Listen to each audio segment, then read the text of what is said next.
Hello, good morning सबैजनालाई। आज UK को फोक्सटन भन्ने ठाउँमा तपाईहरुलाई म मेरो भिडियो मार्फत तपाईहरुलाई घुमाउन ल्याइरहेको छु। आज विशेष गरी हामी नेपालमा हुँदाखेरि आज डाँडाबाट घाम अस्छन् अनि डाँडामै घाम डुबेर जान्छन्। त्यो हामीले देखिरहेका पनि हौं अनि हामीलाई वास्तविकता हाम्रो नेपालको सबै भौगोलिक अनुसार हामीलाई थाहा छ। तर प्रियहरू हो, आज युके चाहिँ एउटा नेपालको तुलनामा एउटा पृथ्वीको ग्लोबलमा हेर्दाखेरि चाहिँ धेरै हाइटमा भएको देखिन्छ।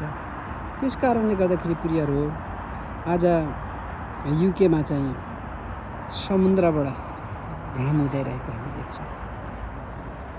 प्रियहरू हो, अचम्म लाग्दो छ है।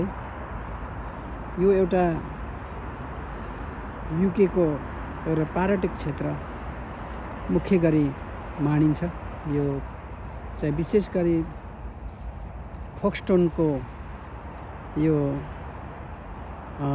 डोबर साइडमा पर्छ। यो चाहिँ फ्रान्सको बोर्डरमा पर्छ। यहाँदेखि केही यहाँबाट हामीले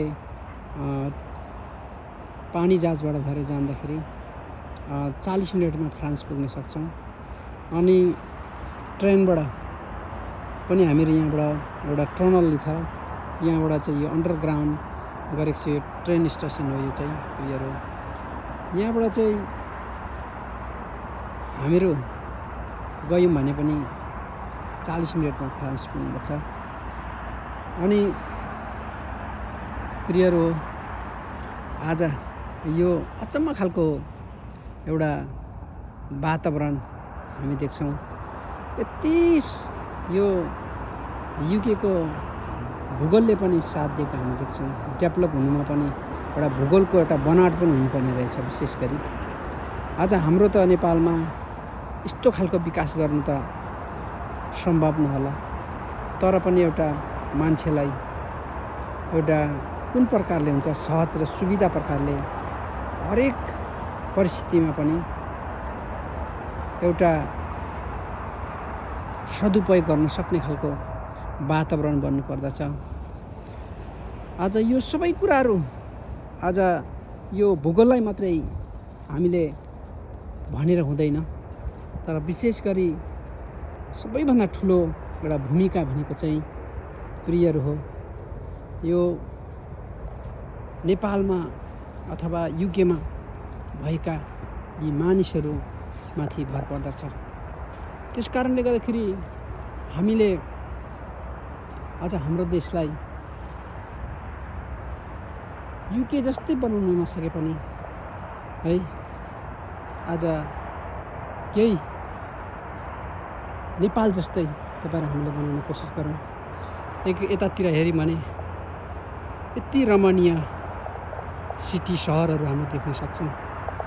तर ठ्याक्कै मेरो पछाडितिर हेर्नु भने तपाईहरुले देख्नुहुन्छ यति ठुलठुलो खेतीहरू छ। यहाँ हेर्नुस् त प्रियहरू, यो सबै यो गाउँ खेतीहरू हो। यो जौहरू फल्छ, गाउँहरू फल्छ। यति राम्रो राम्रो साइडमा यो बस्ती एउटा छ, सानो बस्ती। यो बस्तीमा प्रियहरू हेर्नुस् त आज यति ठुलठुलो गाउँ खेतीहरू छन् है। यो गाउँ हो है। आज नेपालमा चाहिँ भनिन्छ धनीमनी हुने खानेहरू मात्रै आज शहरमा बस्छन् भनेर भन्छ, तर यहाँ चाहिँ ठिक्कै विपरीत हामी देख्छौं। यो जुन गाउँमा यी धनडयहरू बसेका छन्, जमिनदारहरू बसेका छन्, यी मानिसहरूको यो सारा देखिएका जग्गा जमिनहरू हुन्। यिनीहरूको यति यिनीहरू धनी हुन्छन् है, यति धनी हुन्छन् यिनीहरूको।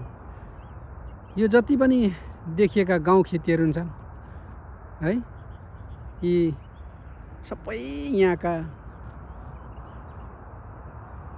स्थानीय बासिन्दाहरू यहाँका भिलेजर्सहरू हो। त्यस कारणले गर्दाखेरि उनीहरू यति धनी हुन्छन्। तर हाम्रो नेपालमा चाहिँ यो गाउँमा बसेको है भनेर केही मान्छेले आज हेला हिंसा गर्छन्, केही पनि जान्दैनन् भनेर भन्छन्। यी गाउँमा बस्ने मान्छेहरूको लन्डन सिटीमा कत्रो कत्रो बिल्डिङ हुन्छ, अपार्टमेन्टहरू हुन्छ, तर उनीहरू चाहिँ यो गाउँमा बसिरहेको हुन्छ। प्रियहरू हो, त्यस कारणले गर्दाखेरि हामीले गाउँमा बस्ने मान्छेहरूलाई कहिले पनि हेला हिंसा गर्नुहुन्न, कहिले पनि हामीले कमजोरी ठान्नु हुँदैन। किनभने उहाँहरूले आफ्नो परिश्रम बगाएर मेहनत गरेर उहाँहरूले आफ्नो जीविकोपार्जन गरिरहेका छन्। उनीहरूले आफ्नो आवश्यकतालाई घटी कमीले पुरा गर्दै आएका हुन्छन्। तर सहर टाउनमा बस्ने मान्छेहरू एकदम है कस्तो खालको कुविचारहरू भएका मान्छेहरू हुन्छन्। कसले कसलाई ढाँटौँ, कसरी सुविधा लिउँ खाउँ भनेर मान्छेहरू चाहिँ हाम्रो नेपालतिर चाहिँ त्यस्ता खालका मान्छेहरू हुन्छन्। तर यो गाउँमा त्यस्तो मान्छेहरू छैन है। त्यस कारणले गर्दाखेरि गाउँमा बस्नेहरूलाई तपाईँले हेला हिंसा नगर्नुहोस्। एक दिन तपाईँहरू हेला हिंसा गऱ्यो भन्दैमा तपाईँहरू हेलित नहुनुहोस्। तपाईँहरू एक दिन युकेको जनता जस्तो तपाईँहरू बन्नुहुनेछ। प्रिय गाउँवासीहरू, तपाईँहरू दुर्गम क्षेत्रमा भए पनि तपाईँले एक दिन यस्तो महसुस गर्नुहुनेछ कि हाम्रो त्यही नीति र नियममा आज साँच्चै नै हाम्रो प्रिय आदरणीय हर्क साम्पाङज्यूले यही नीति ल्याउनु भएको छ।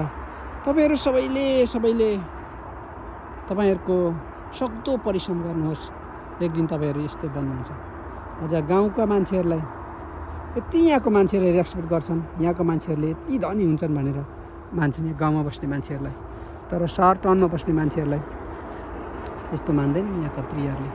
त्यस कारणले गर्दाखेरि है आज यस्तो स्थिति भइरहेको छ युकेमा।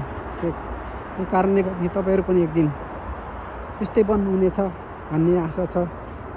जति तपाईँहरूले परिश्रम मेहनत गर्नुहुन्छ, तपाईँहरूले आफ्नो परिश्रमको मेहनतको फल तपाईँले प्राप्त गर्नुहुन्छ।